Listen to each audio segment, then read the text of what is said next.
আমরা তো তেল পাচ্ছি না। আমরা তো ঠিকই পাইতেছি। সংকট থাকলে তো তেলই পাচ্ছি না। ইজ্জাতের আপনাকে খুবই ভয়ানক হবে। তেলের সংকটে বড় সংকট আমাদের। এখনো বাংলাদেশে এইভাবে তেলের সংকট কিছুই দেখা দেয়। তেল না থাকে তাহলে গাড়ি চলবে কি দিয়ে? তাহলে যাত্রী আপনার ভোগান্তি হইবই। তেল পাওয়া যাচ্ছে না। যদি গাড়িতে তেল পাওয়া যায় তাহলে ভোগান্তি হবে না, আর যদি তেল না পায় তাহলে ভোগান্তি হবে।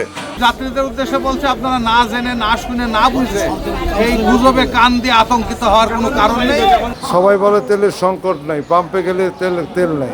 এভাবে যদি থাকে এদের ভিতরে গাড়ি চলবে না। আমরা তো তেল পাচ্ছি না, মানে আপনার 4-5টা পাম্পে ঘুরতেছি, এরপরও তেল পাই না। কোনো পাম্পে গেলে 20টা পাই, কোনো পাম্পে পাই না। কোনো পাম্পে দেখা গেছে আপনার সিরিয়াল দিয়ে পরে বের হয়ে আসতে হয়, তেল পাওয়া যাচ্ছে না। মানে এমন ঝামেলা ফেস করতেছি, সারাদিন গাড়ি চালাতে পারতেছি না তেলের জন্য, আবার রাতে যায় আপনার তেলের পাম্পে সিরিয়াল দিতেছি। খুব কষ্ট হচ্ছে আমাদের। এমন অবস্থায় থাকলে আমরা গাড়ি বন্ধ করে দিতে বাধ্য হবো আর কি। সংকট থাকলে তো তেলই পাচ্ছি না। সকালে 11টায় গেছি, 3:15 তেল পাইছে হলো 50 লিটার, আমার লাগবে হলো 120 লিটার। সবাই বলে তেলের সংকট নাই, পাম্পে গেলে তেল নাই, গাড়ি ছাড়বো কিভাবে? যাত্রীদের উদ্দেশ্যে বলছে, আপনারা না জেনে না শুনে না বুঝে এই গুজবে কান দিয়ে আতঙ্কিত হওয়ার কোনো কারণ নেই। এখনো বাংলাদেশে এইভাবে তেলের সংকট কিছুই দেখা দেয়।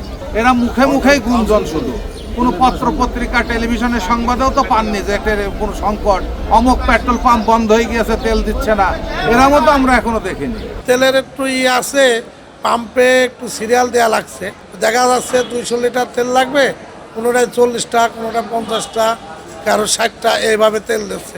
আশা করি আগামী কালকের থেকে তেলের একটু হতে পারে। সরকার যখন বলছে তেলের কোনো সংকট থাকবে না, এখন আল্লাহ জানে, তারাই জানে কি করবে।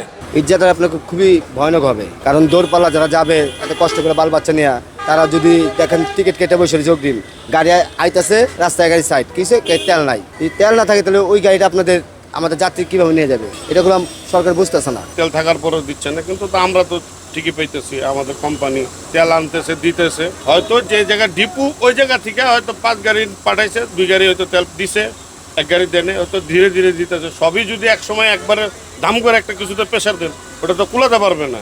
তখন একটা জিনিস আছে রেগুলার একটা জিনিস যে সবসময় পেতেছে, আর সব একবার প্রেশার যদি এক জায়গায় দেন তো সব জায়গাতে জাম লাগবে। এটাও একটা গাড়ির মতো। কোনো পাম্পে আমরা তেল পাচ্ছি না, ঘন্টার পর ঘন্টা বসে থাকছি, কিন্তু জ্বালানি মন্ত্রী বলছে যে তেলের কোনো সংকট নাই আমাদের দেশে। যদি গাড়িতে তেল পাওয়া যায় তাহলে ভোগান্তি হবে না, আর যদি তেল না পায় তাহলে ভোগান্তি হবে। জ্বালানির সংকট তো অনেক খুবই আছে, কষ্টে আছে। 2 দিন পরে মনে করেন যে পাম্পে সিরিয়াল দিয়ে 2 দিন পরে তেল আনতে গেছি, 30 লিটার উপরে তেল দেয় না। 30 লিটার তেল লেগে আমার গাড়ি চলে নাকি। আমাদের আপডাউনে না হলেও 60টা তেল লাগে। যেমন এই যে আমার গাড়ি এখন মনে করেন ঘুরে এসে পাম্পে সিরিয়াল দিতে হইব, আবার মনে করেন 2 দিন।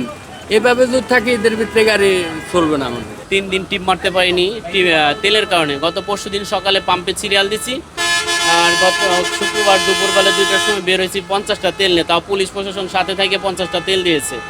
50টা তেলে আমার আপ ডাউন হবে, মনে করেন এক আপ ডাউন, ঘাটে থেকে আসবো প্লাস যাবো শেষ। আবার আজকে যদি ওরকম সিরিয়াল দিয়ে দেখা যাবে আমি আবার ওই তেল নিয়ে আসতে আসতে গত আগামী পরশু দিন বের হবো, তাহলে আমি টিপ মারবো কখন? যাত্রী কীভাবে যাবে এদের সামনে? আমাদেরও সমস্যা, যাত্রীদেরও সমস্যা। যখন অতিরিক্ত গাড়ি লাগবে তখন তো যাত্রী গাড়িই পাবে না, যাত্রী যাবে কীভাবে? আমরা তেল পাবো না, যাত্রী হয়রানি এমনিতে হবে, আমরা তো হয়রানি হবোই। আমরা বছর শেষে চাই যে আমাদের একটা ইতিহার আছে, আমরা একটা মালিক কিছু পয়সা পাবো, আমরা শ্রমিক যারা আমরাও কিছু পয়সা পাবো, সেটা তো আর আমাদের সম্ভব না তেল না থাকলে। তেলের সংকটে বড় সংকট আমাদের। রাজশাহীর উদ্দেশ্যে যেতে চেয়েছিলাম, কিন্তু এখন হচ্ছে তেলের সংকটের কারণে আপনার গাড়ি অমিট হয়েছে। এবার গিয়ে টিকিট কাটা ছিল, তো সেখানে কল্যাণপুরে গাড়ি অমিট হয়েছে, এই জন্য বাসায় চলে যাচ্ছি। অনেক যাত্রী ভোগান্তি হচ্ছে আর কি, তেলের কারণে গাড়ি যেতে পারছে না। ঈদের আগে যাত্রীদের চাপ হবে, কিন্তু সমস্যা একটা তেল পাওয়া যাচ্ছে না। এই জন্য আমরা এই টিকিট বেশি গিয়ে না বেশি টিকিট বেচলাম, পরে যে যাত্রী যাইতে না পারে হয়রানি।